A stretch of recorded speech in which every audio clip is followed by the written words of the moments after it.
নমস্কার বন্ধুরা, আপনাদের সবাইকে সীমা রান্নাঘরে স্বাগত। আজ আমি রান্না করব মাশরুমের পকোড়া। তো তার জন্য দেখুন, এখানে আমি মাশরুম নিয়ে নিয়েছি। এই মাশরুমগুলোকে আমি খুব সুন্দরভাবে ছোট ছোট টুকরো করে কাটবো। কেটে তারপরে আমি আপনাদের আবার দেখাবো। তো আপনারা আমার সঙ্গে থাকুন, পুরো ভিডিওটা দেখুন, স্কিপ করে যাবেন না। তবে বুঝতে পারবেন আমি কিভাবে এই রেসিপিটা রান্না করছি আর এতে আমি কি কি উপকরণ ব্যবহার করছি। তো আপনারা দেখুন, আমি এই মাশরুমগুলোকে কেটে আনছি, তারপর আপনাদের আবার দেখাচ্ছি। তো দেখুন, মাশরুমগুলোকে আমি সেদ্ধ করে নিয়েছি। আর সেদ্ধ করার পরে দেখুন অনেকটা কমে গেছে, কতটুকু হয়ে গেছে। তো এখানে আমি দিয়ে দেবো এখন এই 1 চামচের থেকে একটু কম কর্নফ্লাওয়ার। আর দিয়ে দেবো এখন আমি লঙ্কা কুচি, আদা কুচি,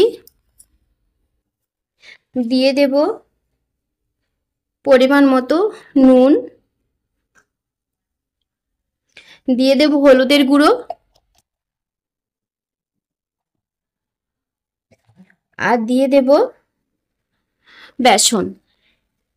তো আমার এই রেসিপিটা আপনাদের কেমন লাগলো সেটা কমেন্ট করে জানাবেন। যদি ভালো লাগে তাহলে একটা লাইক করবেন, শেয়ার করবেন। আর যারা আমার চ্যানেলটা নতুন দেখছেন তারা অবশ্যই একটা সাবস্ক্রাইব করবেন, পাশে বেল আইকনটি ক্লিক করবেন, যাতে করে প্রতিদিন যে আমি ভিডিওগুলো ছাড়ছি সেই ভিডিওগুলো সবার প্রথমে আপনাদের কাছে পৌঁছে যায়। তো দেখুন, এখানে বেসনটা আমি দিয়ে দিয়েছি। আর এখন দিয়ে দেবো আমি সামান্য একটু গরম মশলার গুঁড়ো। গরম মশলার গুঁড়োটা আপনাদের পছন্দ মতো দিতেও পারেন, নাও দিতে পারেন, কোনো অসুবিধে নেই। তো এখন দিয়ে দেবো আমি চাট মশলা সামান্য একটু, অল্প একটু চাট মশলা দিয়ে দিয়েছি। আর দিয়ে দেব একটু বেকিং সোডা। তো এই সমস্ত কিছুগুলোকে দিয়ে আমি এই মাশরুমটাকে ভালো করে এইভাবে মাখিয়ে নেব। এখানে আমি আর কোনো জল দেব না, যেহেতু আমি সেদ্ধ করার সময় জল দিয়ে সেদ্ধ করেছি আর জল ঝরিয়ে নিয়েছি, কিন্তু তাতেও মাশরুমটা একটু ভেজা ভেজা ভাব আছে। একদম শুকনো করে তো আমি জলটা ঝরাইনি। তো যেহেতু জল জল ভাব ছিল সেই জন্য আর কোনো জল দেওয়ার প্রয়োজন হয়নি। তো দেখুন, খুব সুন্দরভাবে আমি মাশরুমটাকে মেখে নিয়েছি।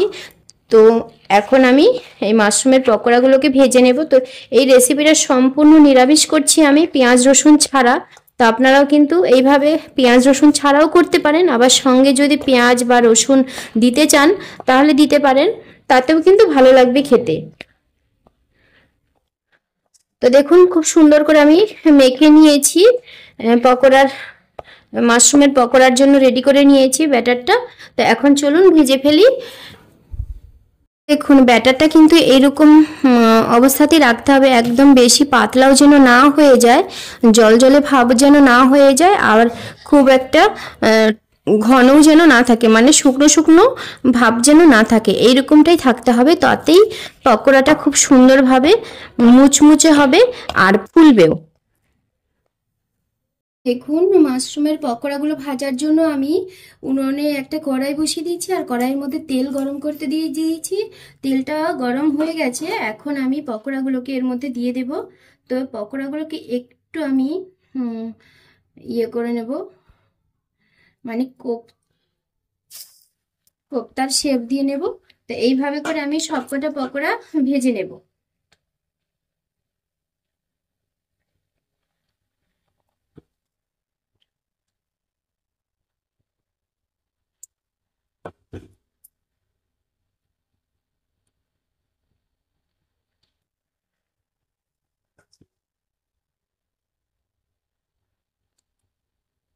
দেখুন, আমি এই তেলের মধ্যে অনেকগুলো পকোড়া দিয়ে দিয়েছি। তো এক ধাপে আমার সমস্ত পকোড়াগুলো ভাজা হবে না, তো আমাকে দুই ধাপে ভাজতে হবে। তো এখানে আমি এক ধাপে দিয়ে দিয়েছি।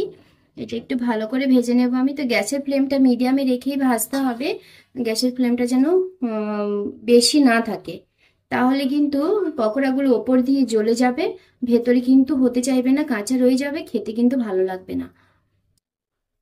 পকোড়াগুলোর একটা সাইড হালকা করে ভাজা হয়েছে, আমি এখন আরেকটা সাইড ভাজা হওয়ার জন্য উল্টিয়ে দিচ্ছি।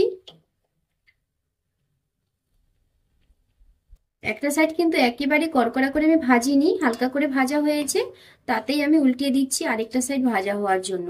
তো এইভাবে নেড়ে চেড়ে কিন্তু পকোড়াগুলো ভাজতে হবে, আর খুব সুন্দর করে ভাজতে হবে যাতে করে ভেতরে যে বেসনটা ভালোভাবে ভাজা হয়ে যায়।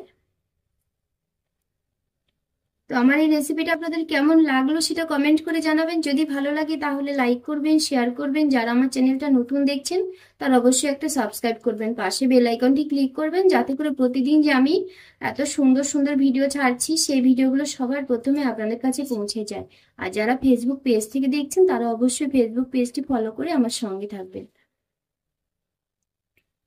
তো দেখুন পকোড়াগুলো কিন্তু খুব সুন্দর করে আমি ভেজে নিয়েছি।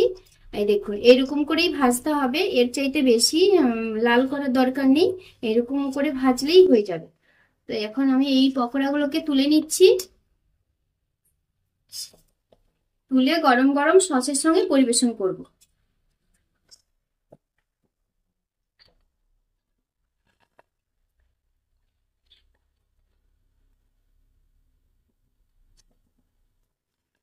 এইভাবে আমি সমস্ত পকোড়াগুলো ভেজে নিই। তো দেখুন মাশরুমের পকোড়াগুলো আমি ভেজে রেডি করে নিয়েছি, আর এই পকোড়াগুলো কিন্তু খুব টেস্টি আর খুবই স্বাস্থ্যকর। তো আপনারা বাড়িতে অবশ্যই এইভাবে একদিন বানাবেন, বানিয়ে বাড়ির সবাইকে খাওয়াবেন, আর দেখবেন সবাই খুব পছন্দ করবে। তো আমার এই রেসিপিটা আপনাদের কেমন লাগলো সেটা অবশ্যই কমেন্ট করে জানাবেন। তো আপনাদের একটু দেখিয়ে দিই কতটা মুচমুচে হয়েছে। এই দেখুন, দেখুন খুব সুন্দর মুচমুচে হয়েছে, খেতেও কিন্তু ভীষণ টেস্টি হয়। তো সবাই ভালো থাকবেন, সুস্থ থাকবেন, সবাইকে টাটা।